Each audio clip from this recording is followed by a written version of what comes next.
Hanggang kailan kayo magbubulag-bulagan, ha?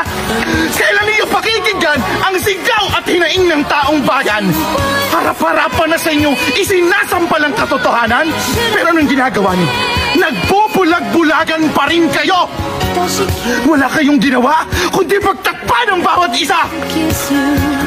Samantalang yung mahirap na Pilipino, maglakaw lang ng pagkain, ikaw kulong nyo. Samantalang ang mga kurap na buhaya na yan sa gobyerno, maglakaw ng bilyon, bibigyan nyo pa ng special treatment? Ang kakapal ng mga mukha ninyo! Sana maisip nyo na sa bawat piso na ninanakaw nyo sa taong bayan, pangarap ng bawat Pilipino ang pinapatay nyo! Puro kayo hiring!